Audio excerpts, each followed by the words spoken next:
This is exactly what I've been saying. And what happens? I suffered. I didn't have time to spend with my family. I fucking slept in here just to record something that we're gonna throw out the fucking window. I just did this meme show, which was like, Ren literally called me and was like, you should do this show. And I feel like I failed. I remember going from $1.7 million down to fucking nothing. And my liabilities were with the roof. And I never want to go back there. Like whatever it takes, I never want to go back there.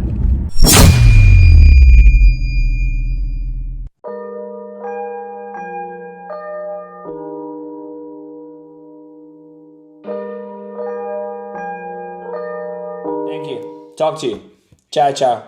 Thank you. Ciao, ciao. So good. So good. So first of all, I love people from the Philippines. They're cool. They're kind. They're nice in hospitality. They just make you feel great. They always help you. This is my experience with the people from the Philippines. And so this guy from the Philippines just came in. He's like, hey, he was hustling to get into this position. He's nice. He's kind. His approach is good. It's good. If he turns out to be good, we finally have a researcher. So that's good. Do you want to start working finally? Editing the video. Sure. A born hustler, mom engraved me with the words. She always told me I would. I'm doing 5 shows a week, 2 weekend shows, writing and recording school.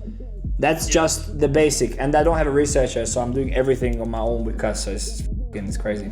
But it's good, it's okay.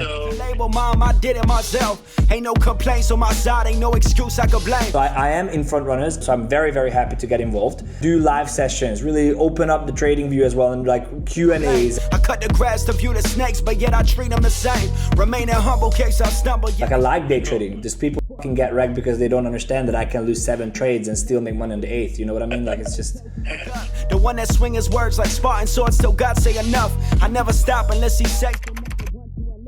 This is exactly what I wanted to avoid. I said, we're gonna be rushing, and because we're gonna be rushing, the recording is gonna be shit, and when the recording is shit, I'll have to reshoot everything, and I'll not be able to spend time with my family before I leave. Exactly what I said is what happened. Like me, no one's like me, that's facts. I'm all drive, I change the standard every time that I gas. The thing is, the videos that you've done without the script, like the how-to sections, those are perfect. You're right. Yeah, it's shit. Shit, I agree with you. We need to record. But it's good that finally we don't have a fucking, we don't have a pressure of like, oh, get it done in 2 days! Yes.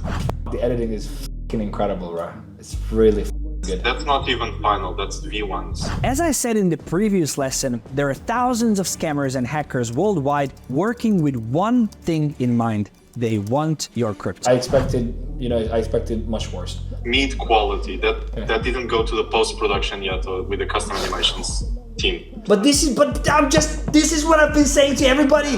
This is the fucking course, we need to give it time. And everybody's like, no, let's push. But I'm happy that we're on the same page now. I'm happy because I think this needs time. This is gonna be the best course in the planet. You said you found your lane, so grind, it's just a matter of time. Don't ever sugarcoat a thing, cause that don't help no one's dream. They want success or they want... This is the first time that we have the vlog and we can fucking go back and see like, this is what I've been saying. I've been voicing this for the past 3 weeks and I said, I'm gonna be overnight here to make this happen. And if we end up not doing it, then I don't wanna be the one doing it, you know what I mean? We are preparing the best crypto course on the planet and then we are rushing because we don't wanna delay for 2-3 weeks. And you're gonna have so many more of these in the coming years. So many more. And I'm not being a dickhead, I'm just being realistic. And it's been happening for a long time and now is the time to show it on the vlog as well. Like I've been fucking saying, let's not do this. We gotta sacrifice the long-term success for short-term gains.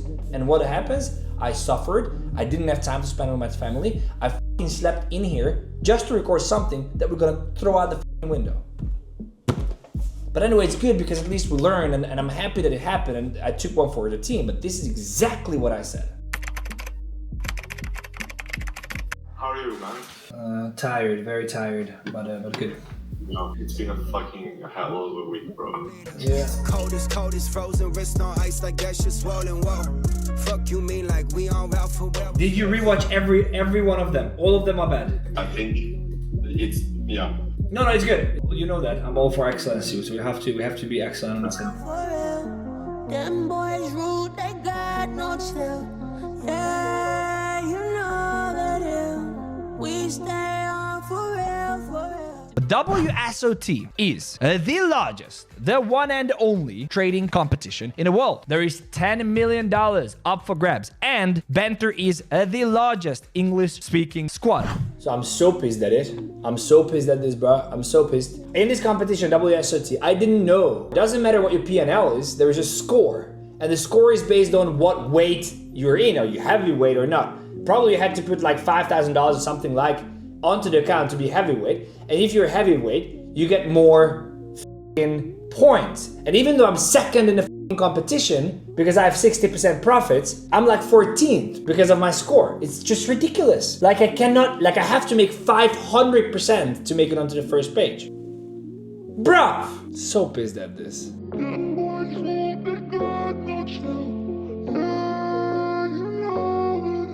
Let's align on one thing before we get going. Do we agree that Q4 is going to be bullish? And if so, do we agree that Q4 is going to be most bullish for memes? I have no reason to feel like shit, and I feel like shit. I just did this meme show, which was like, Ren literally called me today and was like, you should do this show. And I'm very happy to take all the opportunity that I get, but it's like, I didn't feel prepared. We have some technical glitches, and I feel like I failed. And the weirdest part is that everybody around me says it was great. Of course, it wasn't perfect, but nobody says it was shit as I feel like it was. And I don't know why the it happens to me. Like, I don't know why if my mind works in a way that I really feel like it was horrible. And I know it's weird, but I genuinely feel like a failure. That's how I feel. Insecure. And I'm not like this. Like, I know what the I'm doing. I know where the I'm going. But after some of these things that I try for the first time don't work out perfectly, I get into my head, and I'm too much in my head going about what is happening, and it's at this stage damaging me. Yeah, I don't know. This week was a little bit special because we've been down the trenches, like literally just catching up with everything, working hardcore. So it's been a little bit different this time, and probably this vlog is gonna be a little bit different as well.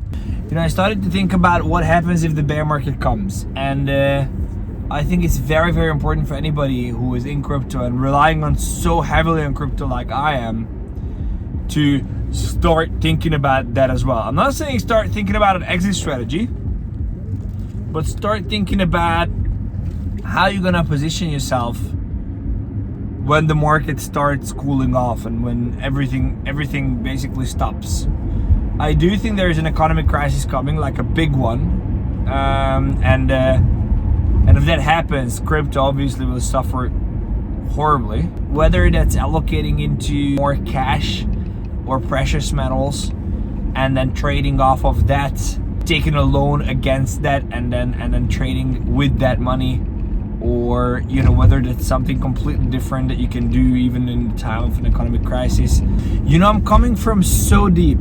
Like I literally, in the past 4 years, I made $1 million, I lost $1 million, I made $1 million. It's been a wild ride, and I remember going from $1.7 million down to nothing, down to 20, 30, 40 grand. Total, everything. And my liabilities were with the roof. And I never want to go back there. Like, whatever it takes, I never want to go back there. Yet I'm still in the back of my mind, I'm thinking someone is here to get it. Someone is coming to get it. How can I protect myself? And I think it's healthy to a level. And I also think that that everybody who relies on crypto so heavily has to think about this. But also it's important to enjoy the journey, enjoy the success. She has so much faith in me and loves the shit I'm doing. You be shooting shots at me, I'm not sure why you do. When it's clear to us that I believe in you do more than you. But let me stop with the questions, let's keep it all the way real. Let me stop with the guessing, let me just say how I feel. No screens, no pump fakes or false moves. No lies, no gimmicks, this shit's all true. I speak my mind,